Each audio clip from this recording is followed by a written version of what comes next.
I want to share a story about my journey, about the path that led me here. Years of your life were traded away in silence, not stolen from you all at once, but slowly, politely, paycheck by paycheck. And the cruelest part is, nobody warned you. They told you to be responsible, to work hard, to stay loyal, to chase security. They told you that if you sacrificed enough of yourself, one day you would finally feel free.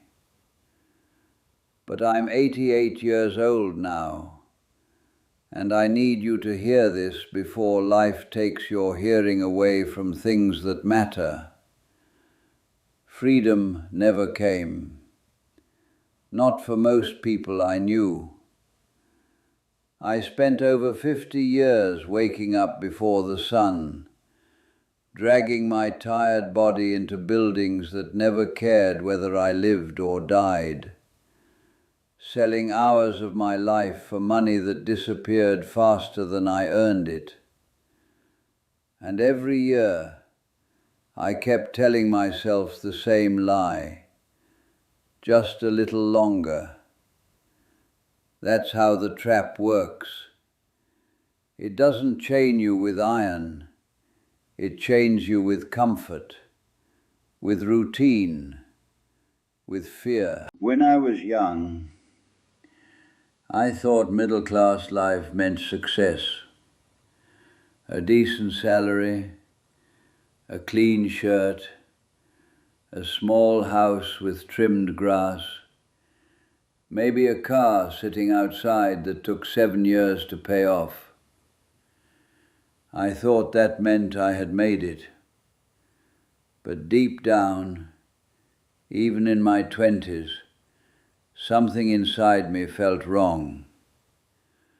I remember sitting in traffic one winter morning, hands freezing against the steering wheel, staring at hundreds of other tired faces trapped in their cars beside me. Nobody looked alive. We all looked like prisoners pretending to be adults. And I remember thinking, is this really what life is supposed to become? You spend your youth preparing to work, then spend your strongest years working, then spend your old age too exhausted to enjoy what you worked for. That realization haunted me for decades, but I ignored it, because fear is louder than truth when you're young. Fear tells you to stay safe. Truth tells you to stay alive. And most people choose safety until they no longer feel alive at all. I had dreams once, real dreams. I wanted to build things with my own hands. I wanted to travel. I wanted mornings that belonged to me instead of alarm clocks. I wanted to sit with my children while they were still young enough to ask me foolish little questions about the world. But instead, I chased overtime. I chased promotions. I chased approval from men who forgot my name the moment I retired. Do you know what the saddest sound in the world is? It's not crying. It's not screaming. It's the silence inside a man who gave up on himself years ago, but still wakes up every morning pretending he hasn't. I heard that silence in myself for a very long time. You see, the middle-class trap is dangerous because it doesn't look dangerous. That's why millions walk into it smiling. You earn just enough to survive, but not enough to escape.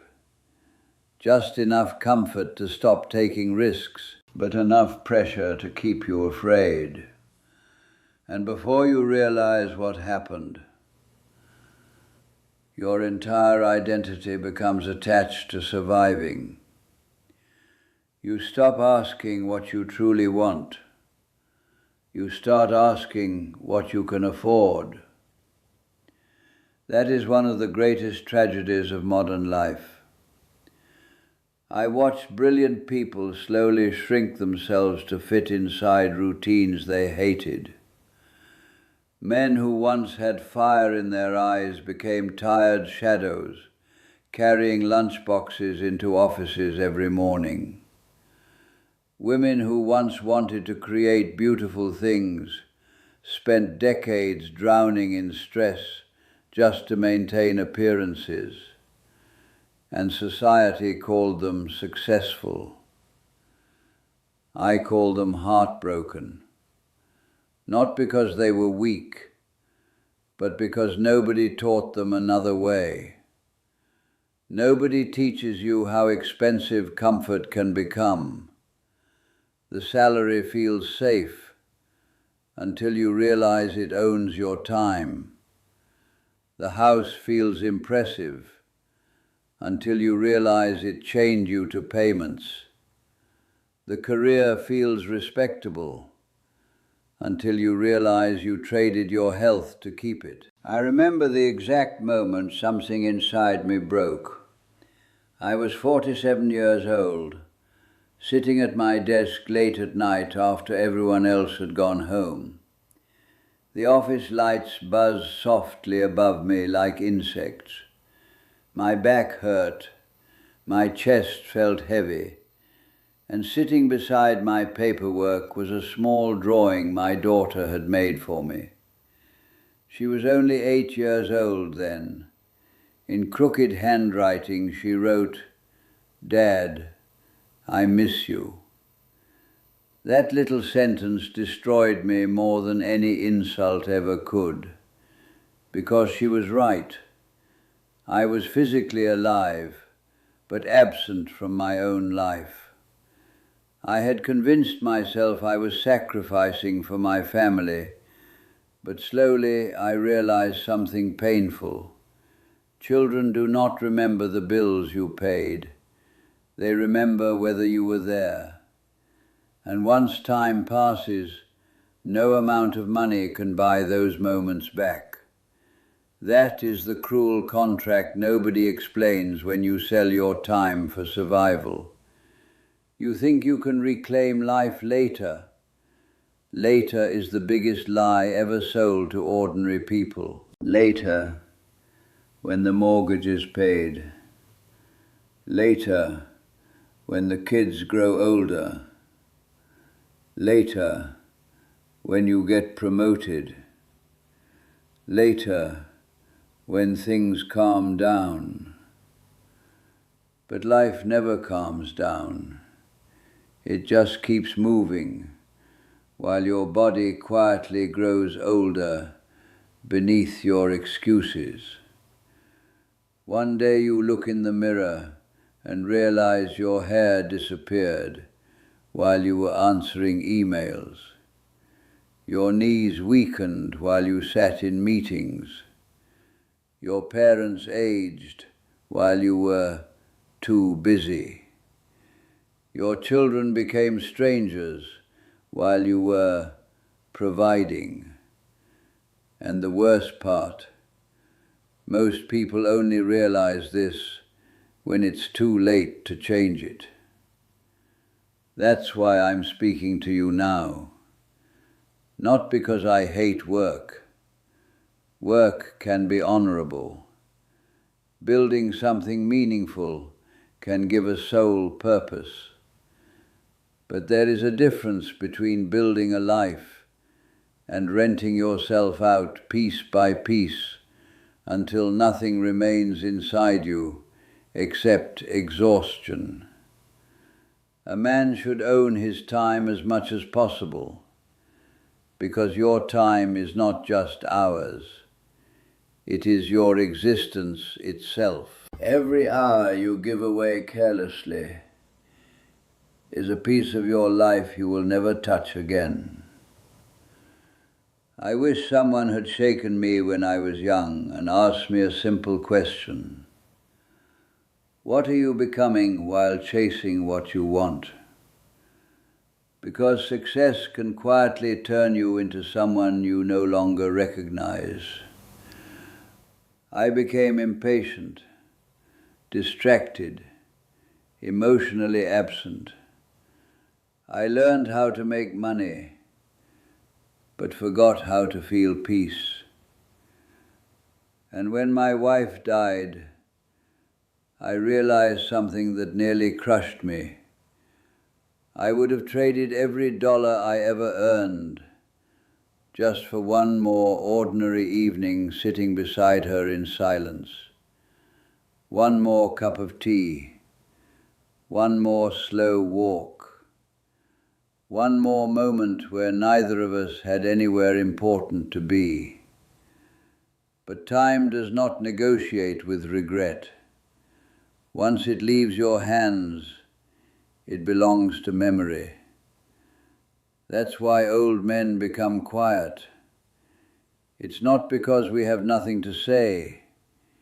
It's because we finally understand how much of life was wasted chasing things that never truly mattered. I know what some people will say after hearing this. They'll say, "But we need money to survive." Of course we do. I'm not telling you to abandon responsibility. I'm telling you not to abandon yourself in the process.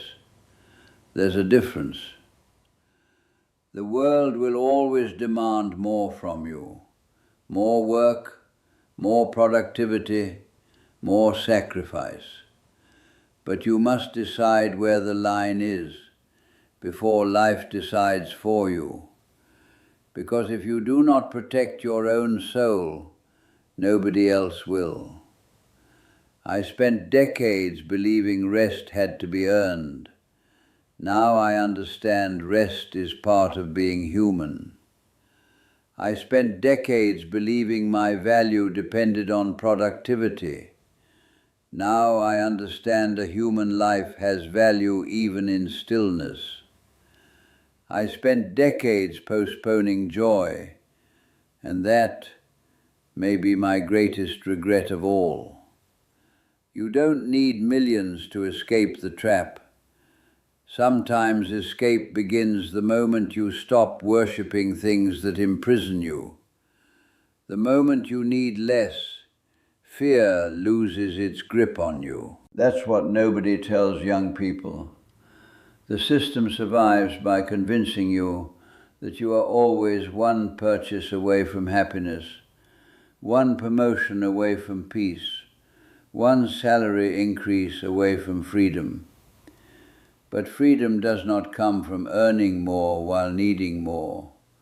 Freedom begins when your soul no longer depends on endless consumption to feel alive.